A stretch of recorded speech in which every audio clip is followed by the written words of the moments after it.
दोस्त, हर किसी के जीवन में कोई ना कोई एक ऐसा घटना जरूर होती है जिसे वो अपने जीवन में सबसे बुरा समय मानता है।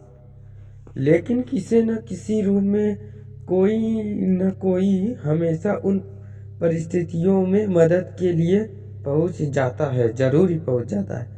आपने सोचा ही होगा, कभी देखा भी होगा, आपके साथ मुसीबत जरूर आई होगी। नहीं आएगी होगी तो मैं मान ही नहीं सकता कि आपके साथ नहीं आई होगी। मैं आज आप लोगों के सामने एक ऐसी घटना का उल्लेख करने जा रहा हूँ, मतलब बताने जा रहा हूँ। ये घटना मेरे मौसी के बेटे, जिनका नाम अजय है, उनके साथ घटी थी। वो मेरे बड़े भाई हैं और ये घटना भी काफ़ी पहले की है, जब वो करीब 8 साल के रहे होंगे, तब की है ये घटना।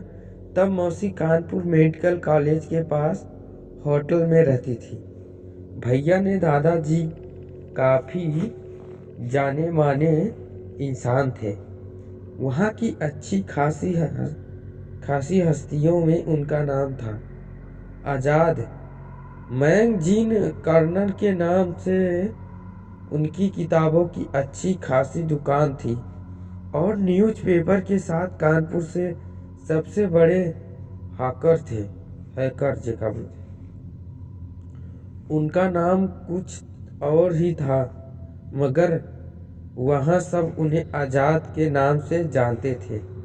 आज़ाद के नाम से प्रसिद्ध वो व्यक्ति अपनेपन, उदारता और सौम्य व्यवहार की परिभाषा थे। मैं भी उन्हें दादाजी ही कहता था और वो मुझे भी इतना ही प्यार करते थे जितना कि वो अपने पोतों को करते थे। होटल में रहने के कारण वो लोग कानपुर मेडिकल कॉलेज के बहुत पास रहते थे। अजय भैया और उनके बड़े भाई अक्सर मेडिकल कॉलेज के पार्क और बगीचों में खेलने जाया करते थे। वहाँ कई ही व्यवहार की वजह से उन्हें कहीं भी मना नहीं किया जाता था, कभी कहीं मना नहीं किया जाता था। रोज के जैसे ही दिन चल रहा था, दिवाली आने लगी थी और बच्चों की छुट्टियां चल रही थी। दोनों भैया उस दिन साइकिल से खेल रहे थे। बड़े भैया ने अजय भैया को पीछे बैठा रखा था और वो दोनों भी वहीं मेडिकल कॉलेज से थोड़ी दूर पर ही साइकिल से घूम रहे थे। फिर घूमते हुए मेडिकल कॉलेज के पास आ गए। वहाँ पर बड़े भैया साइकिल से उतर गए और वहाँ के एक अंकल, जो की पहचान के थे, उनसे कुछ बात करने लगे। साइकिल खड़ी थी और उस पर पीछे की सीट पर अजय भैया अभी भी बैठे थे। अभी 5 मिनट ही हुई होगी कि अचानक अजय भैया साइकिल से समेत नीचे गिर पड़े। वो अंकल और बड़े भैया उनके पास आए, उन्हें उठाया, मगर वो बेहोश हो चुके थे। दोनों सोचा कि शायद संतुलन खोने की वजह से गिर गया वजह से, और उन्हें उठा लेकर आए घर। अपने मौसी जी के उनके मुंह पर पानी छिड़का, मगर उन्हें कोई होश नहीं आ रहा था। अचानक उनकी सांसें उखड़ने लगी सी और लंबी लंबी सांस लेने लगे। अजय सब आसपास उन्हें उनके नाम से बुलाए जा रहे थे, मगर उनकी तरफ से कोई जवाब नहीं आ रहा था और आंखों से नहीं खुल रही थी, आँख भी नहीं खुल रही थी। मेडिकल कॉलेज पास ही था, मेडिकल कॉलेज पास ही था, इसलिए बिना देर किए वहाँ मौजूद सब लोग, अंकल, मौसी और मौसा जी भी भैया को लेकर सीधे इमरजेंसी में पहुंचे। डॉक्टरों ने सभी पूछताछ की और सबको बाहर करके जांच में लग गए। सर पर कोई चोट नहीं थी और ना ही शरीर पर छोटी खरोचों के सिवा कोई बड़ा जख्म दिखा। सांसें फिर भी उनके उखड़ने सी लगी और डॉक्टर ने ऑक्सीजन देने के मास्क लगा दिया। सांस फिर भी कोई खास काबू में नहीं आई। थोड़ी थोड़ी देर में उखड़ने लगती और फिर जब प्रेशर बढ़ाया जाता तो साधारण हो जाती। डॉक्टरों को बेहोशी की वजह का कोई पता नहीं चल रहा था, इसलिए उन्होंने इमरजेंसी एक्सरे करवाया। वो भी नॉर्मल था, बिल्कुल भी कहीं से कोई खराबी नहीं दिखी। वहाँ दूसरी तरफ एक आदमी दौड़ा गया और दादाजी से बोल दिया कि आजाद जी, आपका पोता अस्पताल में है और बहुत सीरियस है। उन्होंने बिना किसी देर के दुकान में बिना ताला लगाए केवल शटर गिराया और सीधा मेडिकल कॉलेज पहुंच गए। वहाँ सभी उन्हें जानते थे, इसलिए उन्हें किसी से भी अपने पोते के बारे में पूछने की जरूरत नहीं पड़ी। डॉक्टर खुद आए और सारी परिस्थितियों से अवगत करते हुए उन्हें भैया के पास ले गए। हालत काफी नाजुक बताकर 4 से 5 डॉक्टर लगातार निगरानी में लगे थे। 5 से 6 डॉक्टर और लगे थे। दिल की धड़कन मशीन में अपनी सीमा पर पहुंचने लगी थी और मशीन की आवाज ने हालत बयां करनी शुरू कर दी थी। डॉक्टर ने सबको बाहर कर दिया। अब तक मेरे मामा जी लोगों की वहाँ पहुँच चुके, वहाँ भी मामा जी पहुँच चुके।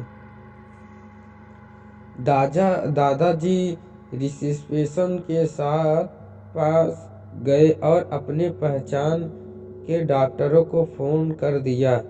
कुछ 10 मिनट के बाद वहाँ भी 5 से 6 डॉक्टर आ गए, जो उस मेडिकल कॉलेज के प्रोफेसर थे। दादाजी ने मिलकर उन्हें पहले सारी बात बताई।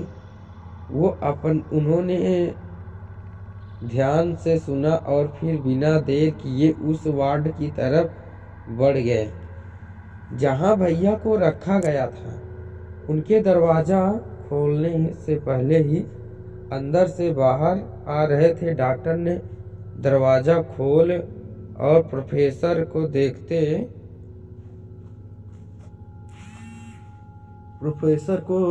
देखते ही कहा कि सर, कोई फायदा नहीं, लड़का मर चुका है। हालांकि ये बात उसने धीरे से कही, लेकिन दादाजी ने ये बात सुन ली और घबराकर तेज से रोने लगे। बाकी डॉक्टर और प्रोफेसर उन्हें संभाला और फिर उनमें से एक प्रोफेसर, जिन्हें सब प्रोफेसर त्यागी के नाम से जानते थे, उन्होंने खुद भैया को चेक करने के लिए भेजा। उन्होंने भैया को चेक करने के लिए कहा और उनके साथ बाकी 3 प्रोफेसर वार्ड में सहायक डॉक्टरों के साथ चले गए और बाहर एक प्रोफेसर अभी भी दादाजी के साथ थे। और उन्हें समझ रहे थे कि प्रोफेसर को जांच करने दो। ईश्वर ने चाहा तो सब ठीक हो जाएगा। मौसी जी को तब तक मौसा जी को और मामा जी ने घर भेज दिया था, वरना ना जाने उनकी क्या हालत होती। अंदर से आने वाली प्रोफेसर की आवाज़ें और वहाँ मौजूद लोगों की सांसों को ऊपर नीचे होने पर मजबूर कर दी थी। देखो, धड़कन चली क्या? धड़कन चल रही क्या? ठीक से यहाँ दबाओ बनाओ, यहाँ दबाव बनाओ। अब बताओ, पैरों को देखो, हिलते हैं या नहीं? जान है? देखो, थोड़ा हिल इसका हाथ। इस तरह की आवाज़ लगातार सांसें ऊपर नीचे करती जा रही थी। फिर अचानक सारे प्रोफेसर शांत हो गए और करीब 10 मिनट तक कोई आवाज़ नहीं आई। उन्होंने की आशंका की सारी उम्मीदें के पीछे छोड़ दिया था। तभी प्रोफेसर त्यागी बाहर आए और बताया कि बच्चे को कुछ नहीं हुआ और आजाद जी बस प्रार्थना कीजिए कि वो जल्दी ठीक हो जाए। इस बात को सबको राहत मिली थी, मगर अभी भी प्रार्थना जारी थी। प्रोफेसर भी इस बात से बहुत परेशान थे कि जब सारी रिपोर्ट और एक्सरे समान है तो फिर इतनी सीरियस हालात की वजह क्या है। फिलहाल प्रोफेसर उनकी निगरानी में लगे हुए थे और अनन फनन में कोई एक्सरे दोबारा करवा लिए। उन्होंने बात मामा जी को और मौसा जी को भी कही कि हम सभी अभी सिर्फ जो परेशानी आ रही है उसका इलाज कर रहे हैं, मगर इस बेहोशी और इस हालात की जड़ हमें नहीं मिल रही। सब कुछ नॉर्मल है, मगर पता नहीं क्या हुआ है और ऊपर वालों को क्या मंजूर है। और सब कुछ ऊपर वाले पर ही छोड़कर सब बैठ गए थे। घबराहट और बेचैनी ने दिमाग को चलाना भी रोक दिया था। किसी की समझ में नहीं आ रही थी कि क्या किया जाए और किसके पास जाए। रात होने लगी थी, मगर भूख प्यास से बेखबर दादाजी, मौसा जी और मामा जी हॉस्पिटल में ही जमे हुए थे। मोबाइल का तब जमाना नहीं था, इसलिए रिश्तेदार में ये बात धीरे धीरे ही फैल रही थी। रात गहराती जा रही थी।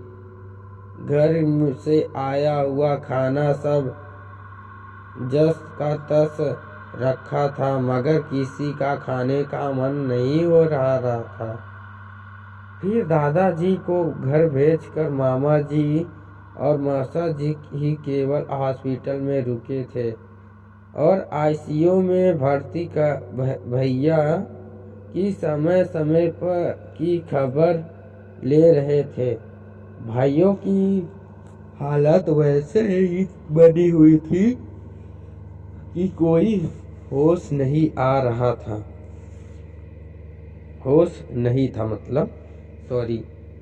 था।